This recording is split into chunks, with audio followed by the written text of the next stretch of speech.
You, My man Brown, welcome back. what's up, Tom? Welcome back to another episode. Keeping the C Note podcast. Yeah. Tone, that's Brown as always, man. We ready to get back into it, man. We got some heavy topics today, you know what I'm saying? Some stuff that made me think real hard. So let's jump right into it. Let's keep it a C note. Let's keep it a C Note. Listen, all right, so we're gonna go back to that Golden State team with Kevin Durant, where he joined up chasing a ring. Okay. So that made me think about something.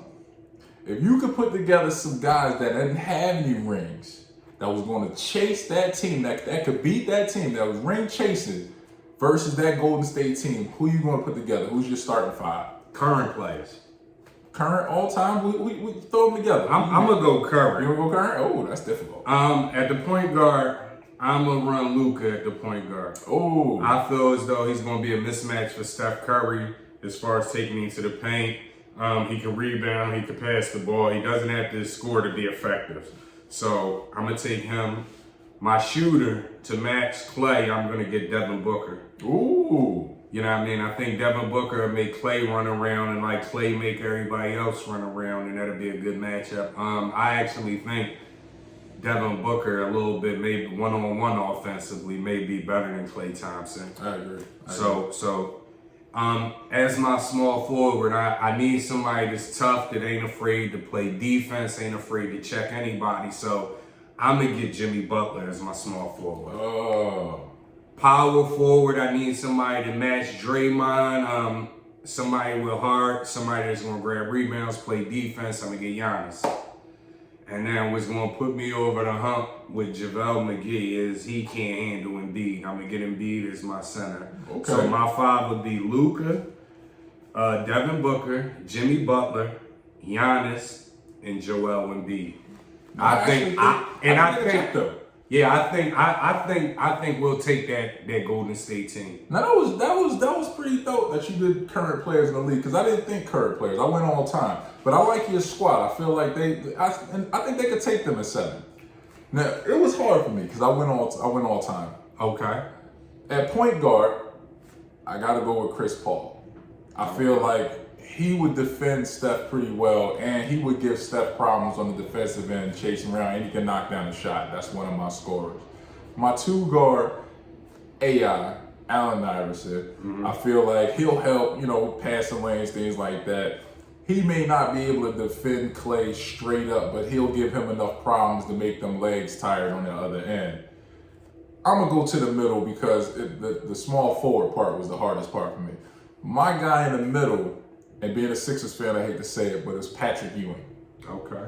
Patrick Ewing, that's going to be my number 1 scoring option, because I feel like JaVale McGee would be lunch against Patrick Ewing. He's got too many moves. He's too big. Any big today would be lunch against Patrick Ewing. Yeah. He's a different kind of animal. The only problem is Patrick Ewing ran into Michael Jordan and cats like that, so it kept him out of the championship fray. My power forward, even though he's a short guy, but I gotta go with him, Charles Barkley. Okay. I feel like Charles Barkley would cook. I'm gonna keep it a C note with y'all. I feel like Charles Barkley would cook Draymond Green. Draymond wouldn't be able to stay with him, because if Charles decided to take him in the post, he got post moves. If you want to take him outside, Charles can shoot from 3. Right. And he can take you off the dribble. And Draymond's not going to score on Charles. Right. And he's not going to out-rebound him, because Charles is one of the greatest rebounders and offensive rebounders of all time. So that's where it goes. Now here's where my problem was. Small forward. Who can I put that could check KD? I thought about Dominique. He's too short. I don't feel like he could score with KD. Huh? I don't know if he could defend KD. Dominique in his prime was a monster. Well, you know what I said about that. I think he's overrated. But True. But against Kevin Durant, I feel like if he did not have the injuries he had, could go down as the greatest scorer the league has ever seen. You can't stop him. The only problem is he can't really post anybody up because he's slim, but he'll shoot right over you. He can take you off the dribble. And he don't play defense. And he does not play defense. So that's one of the problems that he has. But as far as scoring, there hasn't been a person invented today that could stop KD. Yeah, there's some guys that give him trouble, Kawhi, Ben, things like that on a scoring tip, but he's an animal. So I had to go with somebody that I feel like could beat him up a little bit and could put up some points. So I went with Grandmama, Larry Johnson. Very versatile in his early days before the injuries. He was able to take you off the dribble, shoot the three, shoot the mid-range, had a post game, knew how to outlet to the guards. He knew how to get the ball to Alonzo Mourning. A lot of things slowed him down, injuries and stuff like that. They didn't keep him out, but they slowed him down. So that was the only person I could think with that kind of size, because LJ was about 6'7", 6'8", you know what I mean? That could stick with KD. Kevin Durant is an animal. Like, I don't know about the Larry Johnson thing. He was a good player. But I couldn't think of nobody with that size. I thought about Clyde Drexler. He was only 6'5". You can't put him at the two. If you was gonna go all time, you could have went Grant Hill in his prime. Well, see, he had the injuries, man. I'm going, overall career. Who could check with him? Now, I like Grant Hill. If he was healthy, I think he could probably give KD a run for his money. I thought about Elgin Baylor, too small. I thought about putting Oscar Robertson in my point so I could shift some people, too small. Kevin Durant. Yeah, but I think with Kevin Durant, being as though you're not going to find somebody, his height is going to do all of that. You need somebody that's going to give him work on the other end. Yeah. I don't think Larry is consistent enough to give him work on the other end, though, man. Well, see, my thing with Larry is, with the squad that we got built up, Larry becomes your Larry's your fifth scoring option. But what Larry's going to do is, on the end, he's going to bang with Kevin Durant. He's going to bump him, chip him. You know what I'm saying? He's going to make Kevin Durant tired. And what rules are we playing with? Since you went through that, because if we playing with old school rules, you probably could plug in a bunch of small forwards that never won, that'd give Kevin Durant trouble. You know what I thought about as well? If we was going old school rules, I thought about Glenn Robinson, because the big dog was very strong. No. He was strong. He wasn't great. Big dog didn't play no defense. Yeah, that's the problem. That's why I didn't want to put him Big there. dog Play no defense. Big dog is going to give you 20 points so he can get 30. That's what he going to do. So I definitely want to put Big Dog in That's there. the problem, because all of the great wing players have won championships. If you going wing player in their prime, then I would have went T-Mac. But see, in my eyes, T-Mac's a 2. You know what I'm saying? He's a 2, but he's 6'7". You shifting players anyway. True. Yeah, it's true. He's 6'7", 6'8". Well, T-Mac got a ring. He got a cheap ring, but he got a ring. You know what I'm saying? So, I forget all about that, man. It's because he was on the end of the bench when he won it. But listen though, just freestyling off top, can you do a current team that you can put together with all current players? Current players, no rings that I feel could check that. All right, so I'm gonna leave CP3 at my 1. Right. I'm gonna make Dame Lillard my 2. Ooh. Yeah, Dame's gonna be my 2. Small. I'm gonna go small guards because Clay ain't that tall. He's about 6'5" or something. He's like 6'7". Is he 6'7"? Yeah. Damn, he's taller than I thought he was. So all right, well, they gonna get that size, but so at the wing. Again, see, this is the problem. I run into the wing, who's checking Durant? So if I'm going to go anybody on the wing, damn, he's got a ring. I might have to just throw Paul George in there. I might have to, because length, he's going to score and he'll have some defense. Now, he's not stopping Kevin Durant. Right. So I'm going to put Paul George at my 3. My 4, dang, that's rough, man. Ain't got too many 4s. You really don't. Like, I'm gonna come back. So I'm gonna throw Embiid in the middle. Of course, he's the best center in the league, best big. But, oh, you know what? I'm putting Anthony Davis at 4. No, Davis got a ring. He got one. Oh, he got one last year. That's right. I forgot about that Fugazi ring. So, all right. So I gotta take him off. You put Giannis in. Yeah. Yeah. Giannis could probably defend Kevin Durant, but I don't feel like Giannis gives you anything. I'm gonna keep the scene though. Giannis is the most overrated MVP we've ever had. Nah, you tripping, man. Ever. Giannis is a real good player, man. He a real good player. He just need a jumper. Giannis got heart. He got heart. And he don't want to be buddy. He don't want to team I up. like that. You know what I mean? I like that. Now, one thing I will say that Giannis is smart at, he's very smart at his body. He's very aware of how tall he is, how long his strides are, how long his arms is, and he uses that to his advantage because most of Giannis's points come off of I have 7'6" wingspan, I'm just going to dunk right from under the rim, Right. or I'm going on a break.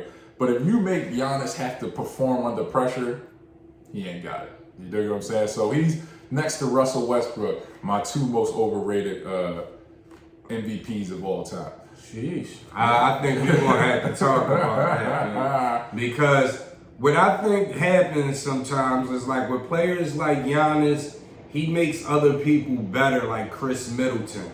So then when we get into the playoffs and none of them guys show up to help him, it all falls on Giannis. But at the end of the day, Chris Middleton isn't really that good. He's not. These guys that are his role players aren't really that good. Mm-hmm. And when it comes down to the come down, they always disappear and it always falls back on Giannis. Yeah. But he made those players and nobody looks at that. Yeah. You know what I mean? Ain't nobody gonna say, well, Chris Middleton, every playoffs, somewhere along the line, he disappears flat out. It's true. Nobody's gonna mention that. Giannis true. is gonna get the blame for everything. So I think we gotta look at it that way too. I feel like Chris Middleton is a worse non-athletic version of Michael Redd. Yeah, Michael Redd had skill. He was slow, but he had skill. You know what I'm saying? Chris Middleton, if he's not making threes, you're done. Your team is going to lose because if he's your focal point on the scoring end, you got nothing now. And that's the second option as a scorer. That's Yeah, what I'm that's saying. terrible. Like Chris Middleton would be better on a team where he plays maybe the Tobias role, the third option, or maybe even the fourth option. But Chris Middleton ain't as good to take as many shots as he takes a game first and foremost. No. He disappears. He don't got no. He don't even. I wouldn't even consider him having killer moments. No, not at all. You know what I mean? He's had clutch shots. So that's your second fiddle. That's your Robin to Batman. Yeah. And it's not really that good. Yeah, and that's true. And I feel like this year they're swinging it more towards Drew Holiday and making him the second guy because he can actually create. He can actually run the point. He can score when he needs to. He can get the ball to Giannis. He can tell Giannis, listen, when I'm going to look you off because you're not open or it's not right. Chris Middleton, if he's not jacking and hitting 6, 7, 8 threes a game, he's worthless because he's not going to give you nothing on the other end. Right, so who would you say is your power forward, though, before we wrap this segment? Boogie Cousins got a ring. Oh, man, that's terrible. I'm going to have to go Giannis. I don't think Boogie got a ring now. Wasn't he on that Golden State bench? The Golden State team that went to was the team that lost to Toronto. Boogie Cousins, that's my 4. And then he got cut by the Lakers, so he ain't going to. That's my 4. Boogie Cousins, because I think Boogie gets buckets. I think he's very underrated. I feel like I'm gonna keep it a C note though with you. With that roundup, with that front court, Embiid and Boogie Cousins, you might run into some trouble. I ain't even gonna hold you because that front line is a little slow. Well, you gotta figure out. Well, they're not. That's the problem. Neither one of them can chase down Draymond. That's why I said picking a lineup today. I give you props for being able to come off that because that's rough for me, man. That's a rough one. All right, so we're gonna go ahead and just pivot off to the next topic. All right. So this is our pick one or clip one segment. Okay. All right, so we already did the song for song as the sample and the real song. So now we're gonna do movies. Ooh, okay. Now I haven't heard these before, so this is gonna be off the top. So you pick one or you clip one. All right. We got Scarface or The Godfather. Ooh, damn. 2 of my favorites. Pick one and clip one. I'm gonna pick Scarface. Me too. That's hard. That's rough too. All right. Ooh, Me too. Damn. We got Goodfellas or The Usual Suspects. Goodfellas. And that was easy for me. I'm going Kaiser Soze, man. I'm taking The Usual Suspects just the way the whole idea of that movie and the way it ended, like, that was legendary. I like that movie, but I feel like Goodfellas was probably one of the first movies where they took you inside the inner workings of the mob so deeply. And it got you engaged into it to where when they started knocking cats off, and if you ain't seen Goodfellas for now, I can't say spoiler. When they started knocking cats off, it was like, damn, they got him too? Yeah. Plus that iconic scene with Joe Pesci. So, Yeah, I just take Kaiser Sose, man, because he walked away. He made it. True. All right, so we got Juice or Paid in Full. Juice. I'm going Juice as well. That's a classic. That's one of all He time. Got Game or Blue Chips. Oh, wow. Who you got? You pick one, you clip one. Ooh. Now it's crazy. I haven't watched He Got Game as much, but I love the movie. I'm going Blue Chips. I'm going Blue Chips. Agree. Neon Bedell. Yeah, man. Butch McCrae. That is Butch my was the guy. dude. All right, Casino or Carlito's Way. Ooh. Pick one and clip one. I love Casino. It's just too damn long. Carlito's Way was... Damn, this list hard. All right, I'm gonna go Casino. I'm going Carlito's Way. Charlie Brigante and the boys. Okay. Two legendary movies. Menace to Society or Boys in the Hood. Boys in the Hood. Pick one, clip one. Boys in the Hood. I love Menace to Society, but Boys in the Hood has always meant something more to me for some reason. I feel like the lessons were like right, they were very prevalent, and the way that it drew you in. When Ricky got killed, every thug shed a tear in the movie. It's like, damn. Well, He was the hope. I'm gonna keep it a C note. I shed a tear when Ricky died. Oh yeah, I think we all did. But I also shed a tear when Kane died. I'm going Menace to Society. Old dog. And we talking urban movies, that's the Scarface of urban movies. Ooh. Menace to Society. That's a big statement, bruh. I'm just gonna keep it a C note with you. Menace to Society is the Scarface of urban movies. Old Dog, Kane, A-Wax, Sharif. Like, come on, man. That movie is legendary. Final one. Pick one or clip one. The Friday whole series Okay. or the Bad Boys whole series. Oh, wow. Pick one or clip one. Oh, I hate this because Friday is my favorite movie. I gotta go Bad Boys. Ooh. Because the sequels to Friday weren't anywhere close to as good as the original. Right. They were good movies. I think the last one was funnier than the second one, but they weren't anywhere close. You could see that they were trying to redo what they did. The Bad Boys franchise, I feel like one-upped itself every time. And a lot of people don't flow with the last one, but the thing that I'll say about the last one is it was a different type of movie. Still gave you the laugh, still gave you the feeling, the excitement, the adrenaline, all that kind of stuff, but then they threw some surprises in there. Right. If you ain't seen Bad Boy for Life now, that's a damn shame. Right. But, you know, the things that happened with the captain, the things that happened with Mike, like you sit there and you're like, whoa, what am I watching?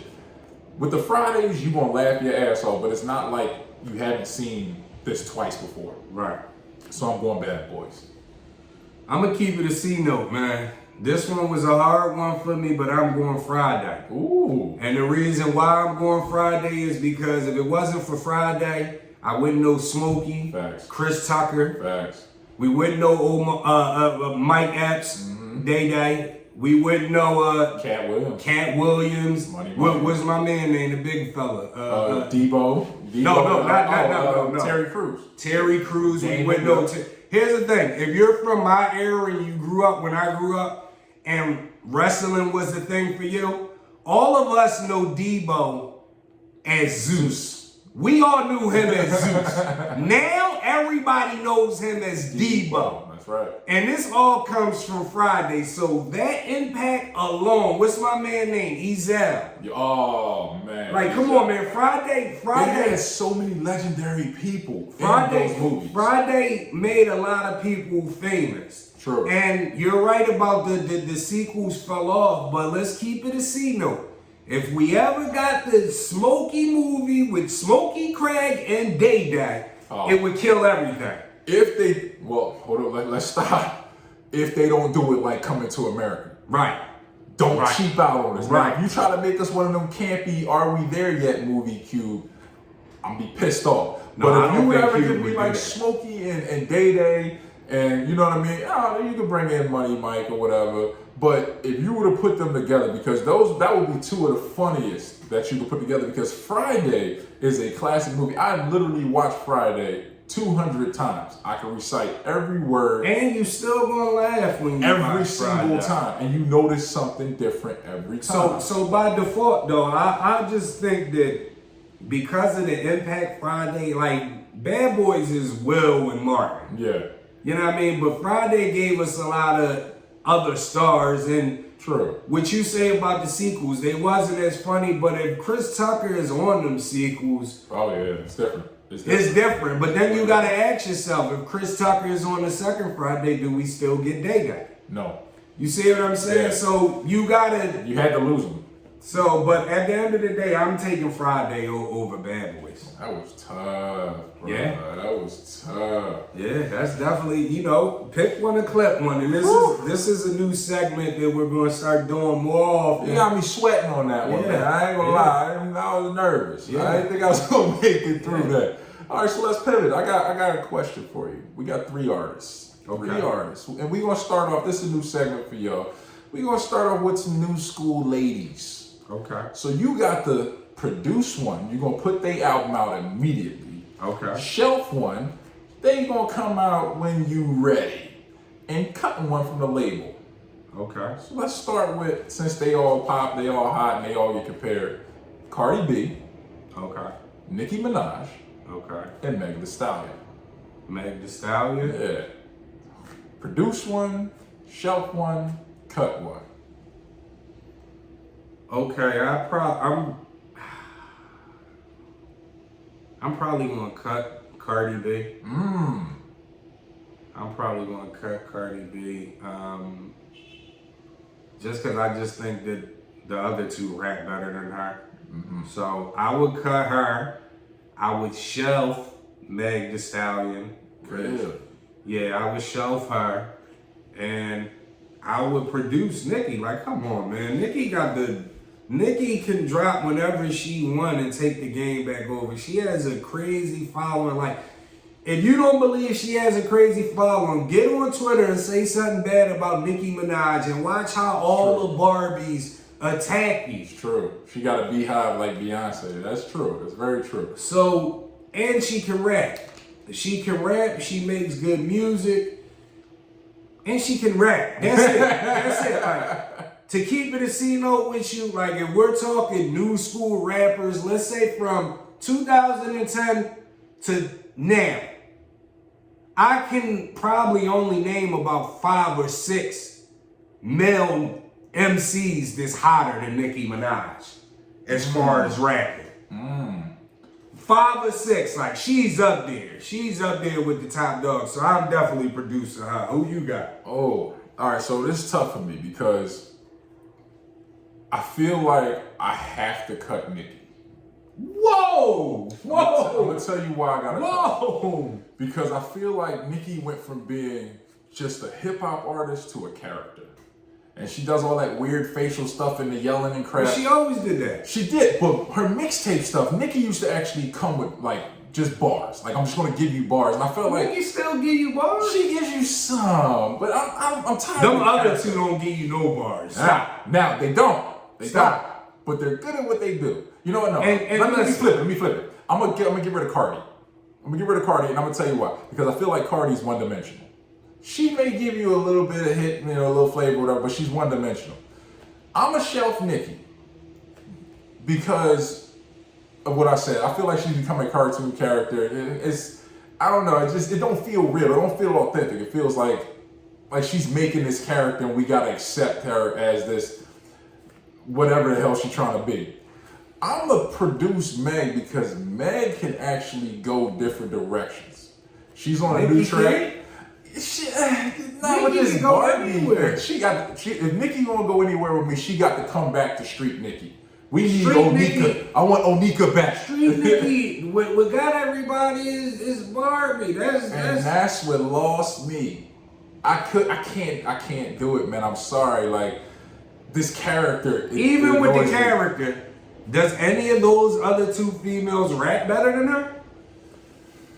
I feel like Meg is close. Meg's got some stuff with her. Meg got some stuff in the tuck that a lot of cats don't get with her. Now, I don't like Barbie Nicki. I can't do it. I'm gonna shelf Barbie Nicki. Wow. And I'm producing Meg. Me and Meg, we gonna build an empire. You dig what I'm saying? She's got doing crossover work and all that. Yeah, that's cool. Nicki been doing that. But I feel like Meg can give me something dirty today.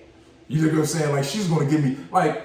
And all that stuff that Cardi did, yeah, that's cool. That's that Barbie stuff. I feel like Meg's nasty is like real nasty. This ain't like somebody told her you gotta be nasty. Cardi B, Meg Thee Stallion, all of them got their blueprint from Nicki Minaj. It's true, but she also got it from somebody we left off the list. Yeah, she got it from Kim. Mm-hmm. Ain't no doubt she got it from Kim. Mm-hmm. But the only thing is, here's the thing with this. She got her style, she was influenced by Kim, but Kim didn't write. No, that's sad. So she took her images and all of that and she took it to another level.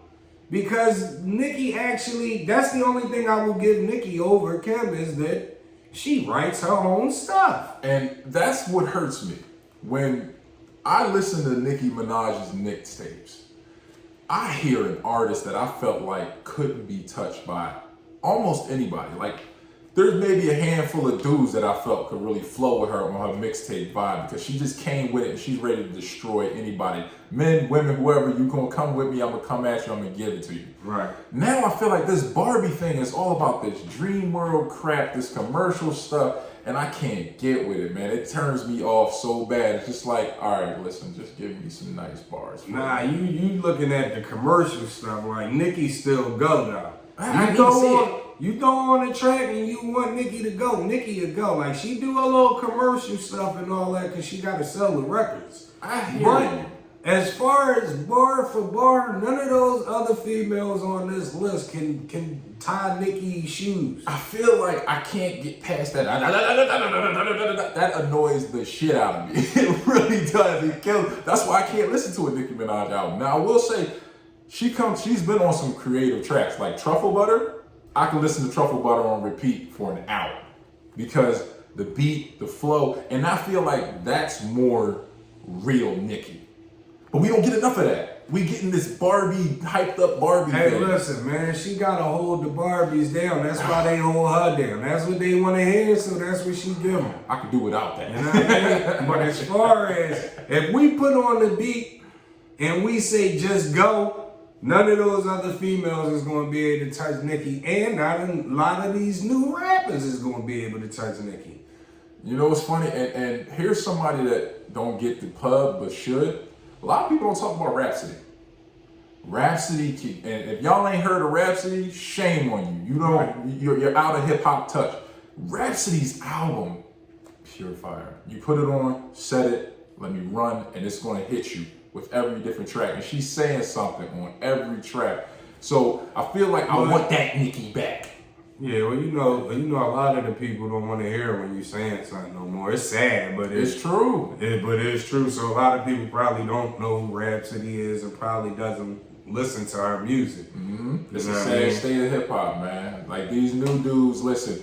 Shout out to you for your grind. I appreciate your grind and everything like that. I will never knock somebody's hustle. Yeah. But if you trying to get me to compare you to the greats, you ain't gonna touch that list, man. You ain't even sniffing that list. None of these dudes. Like there's a handful of dudes whose music I listen to because it caught me. It's catchy. That's what the music is today. It's catchy. It does not have value. It has no staying power because in 30 years, you're not going to be listening to this stuff. Right. You're not going to be listening to this lean music and trap music. Some trap rappers, like I can still consider T.I. a trap rapper. I feel like T.I. you can listen to down the line. Perfect example is just look at all the ringtone rappers from back in the day with the ringtone song.